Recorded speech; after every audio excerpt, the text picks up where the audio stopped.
নমস্কার বন্ধুরা, নবযাযাবরে আপনাদের স্বাগত। এখন আমরা আমতার দিকে যাচ্ছি। এটি গুজারপুল। এখানে পাইকারি মাছের আড়ত। এই মাছগুলি অন্ধের মাছ। এই দুদিকে দেখুন, ভোর 3টে থেকে এখানে মাছের আড়ত বসে। আমরা এখন আমতার দিকে এগিয়ে চলেছি। ও আপনাদের তো বলাই হয়নি, আমরা ঝটিকা সফরে দীঘার পথে চলেছি। বাগনান থেকে লোকাল ট্রেন ধরে আমরা দীঘা যাব।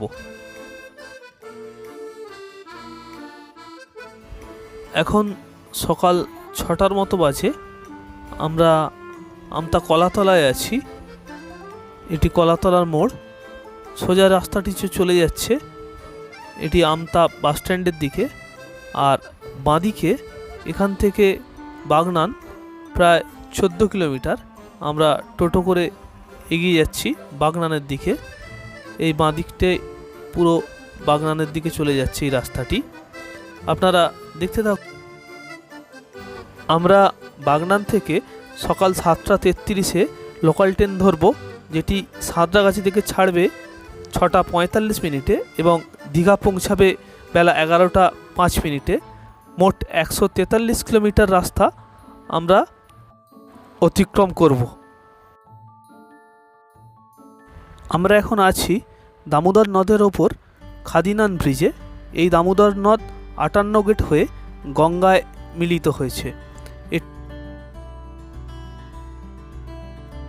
লোকাল ট্রেনে করে বাগনান থেকে আমরা দীঘা পৌঁছাবো।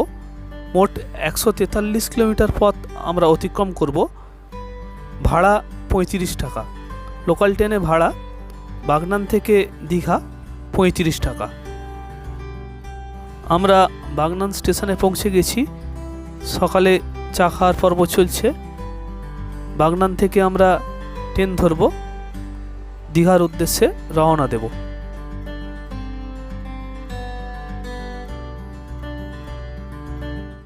লোকাল 3 নম্বর প্ল্যাটফর্মে আসছে। আপনি হলদিয়া যাওয়ার গাড়ি 3 নম্বর প্ল্যাটফর্মে আসছে।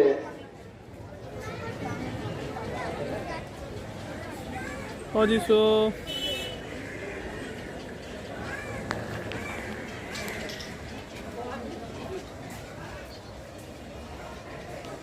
Keep safe distance. 4 number platform.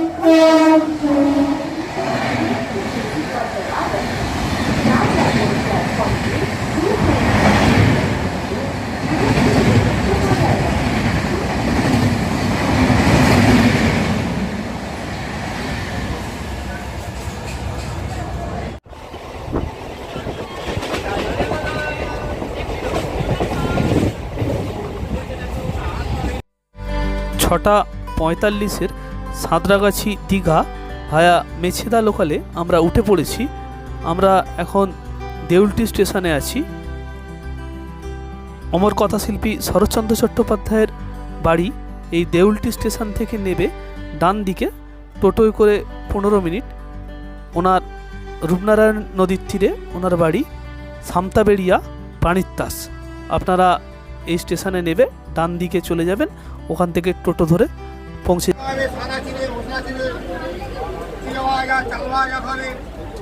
কাজু আছে, চিপস খাবে, পাঁপড় ভাজা, চাল ভাজা, চাল ভাজা।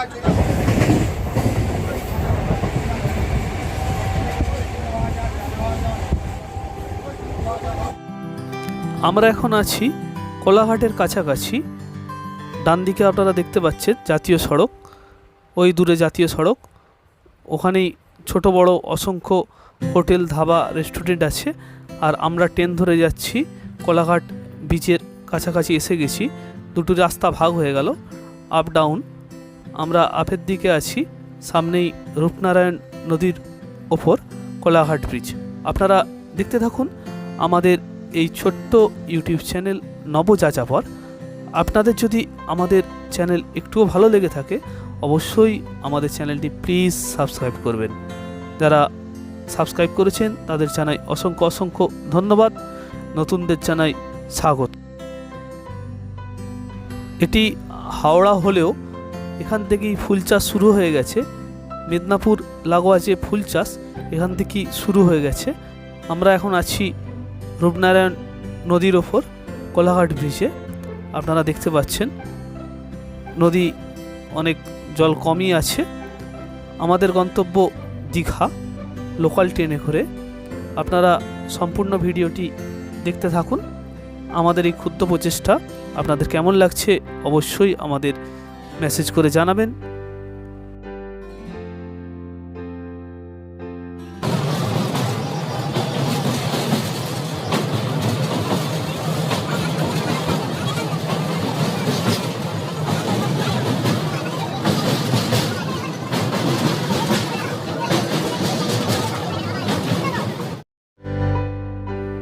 কথা বলতে বলতে আমরা কোলাঘাট স্টেশনে এসে গেছি।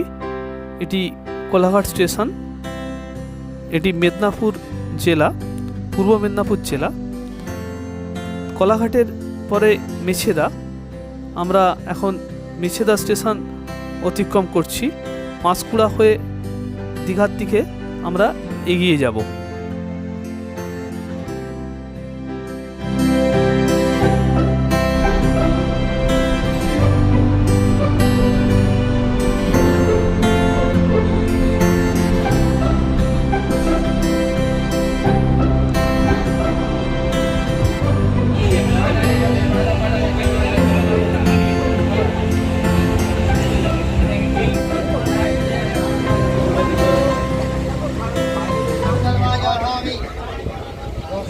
আমরা এখন পাঁশকুড়া থেকে এগিয়ে চলেছি দীঘার দিকে। আমরা লোকাল ট্রেনে দীঘা যাচ্ছি। এখানে যিশুর মা ঘুগনি খাচ্ছে। ঘুগনিটি 20 টাকা দাম নিয়েছে। আপনারা অবশ্যই জানাবেন এটি রিজনেবল রেট কিনা। যাই হোক, আমরা বাগনান থেকে 49 কিলোমিটার অতিক্রম করে তমলুক স্টেশনে প্রবেশ করেছি। টাইম 9টা 3 মিনিট ট্রেনের টাইম। মোটামুটি নির্দিষ্ট টাইমেই ট্রেন দীঘার দিকে এগিয়ে চলেছে। আপনারা দেখতে থাকুন আমাদের এই ক্ষুদ্র প্রচেষ্টা নবযাযাবর, আমাদের ঝটিকা সফর দীঘা।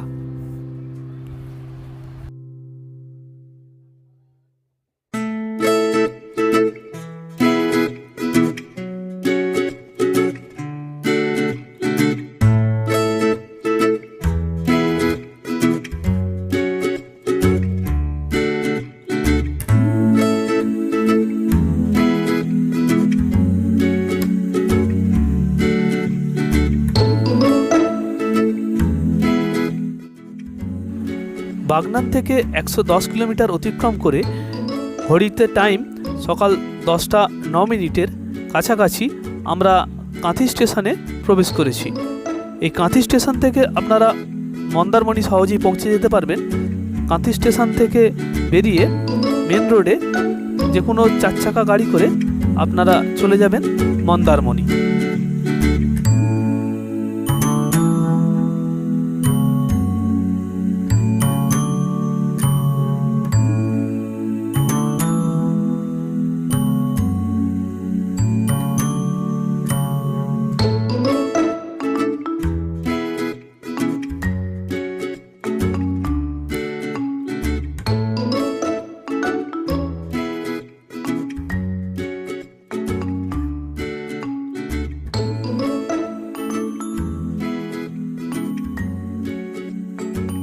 এখানে চিংড়ির চাষ হচ্ছে। এই যে পুকুরগুলি কাটা হয়েছে, এগুলি চিংড়ি চাষের পুকুর। এখান থেকেই চিংড়ি সারা ভারতবর্ষ তথা পৃথিবীতে এক্সপোর্ট হয়।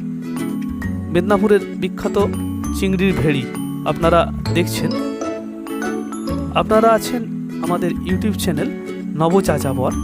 আপনাদের যদি ভালো লেগে থাকে অবশ্যই আমাদের এই ক্ষুদ্র প্রচেষ্টাকে সাপোর্ট জানিয়ে আমাদের চ্যানেলটি প্লিজ সাবস্ক্রাইব করে দেবেন। যারা সাবস্ক্রাইব করেছেন তাদের জানাই অসংখ্য অসংখ্য ধন্যবাদ। এই যে রোডটি দেখতে পাচ্ছেন এটি দীঘা যাওয়ার রাস্তা, বাই রোড। আমরা ট্রেনে আছি। ট্রেন আর বাসের রোডের কাছাকাছি আমরা প্রায় চলে এসেছি। আমাদের গন্তব্য লোকাল ট্রেনে দীঘা।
বাগনান থেকে 134 কিলোমিটার অতিক্রম করে আমরা এখন পৌঁছেছি রামনগর স্টেশনে। প্রায় দীঘার কাছাকাছি আমরা চলে এসেছি। এই রামনগর স্টেশনে ডাউনের গাড়ির সঙ্গে ক্রসিং হবে, তারপর আমরা দীঘায় প্রবেশ করব। এর আগে আরেকটি লোকাল স্টেশন আছে, তারপরই দীঘা। আপনারা দেখতে থাকুন আমাদের এই ক্ষুদ্র প্রচেষ্টা নবযাযাবর। আপনাদের যদি ভালো লেগে থাকে অবশ্যই আমাদের চ্যানেলটি প্লিজ সাবস্ক্রাইব করবেন।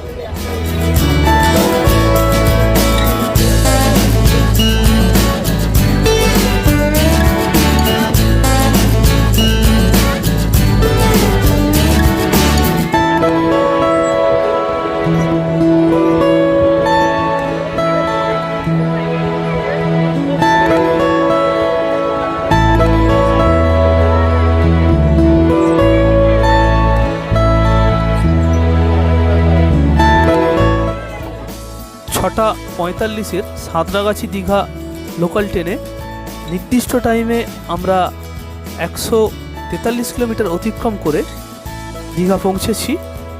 আমরা এবার দীঘা স্টেশনের বাইরে যাব। অসংখ্য পর্যটক সামিল হয়েছে দীঘার সমুদ্র সৈকত এনজয় করার। আপনারা দেখতে পাচ্ছেন নবনির্মিত শ্রী শ্রী জগন্নাথ দেবের মন্দির দীঘাতে। আমরা পরের ভিডিওয়ে দেখাবো জগন্নাথ দেবের মন্দির সামনে উদ্বোধন আছে এবং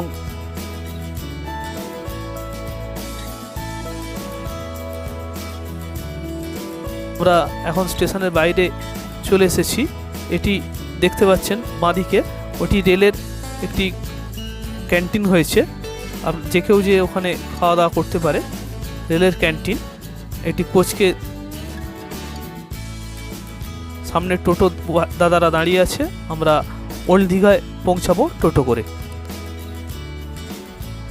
আমরা ওল্ড দীঘার দিকে এগিয়ে চলেছি দীঘা স্টেশন থেকে টোটো করে।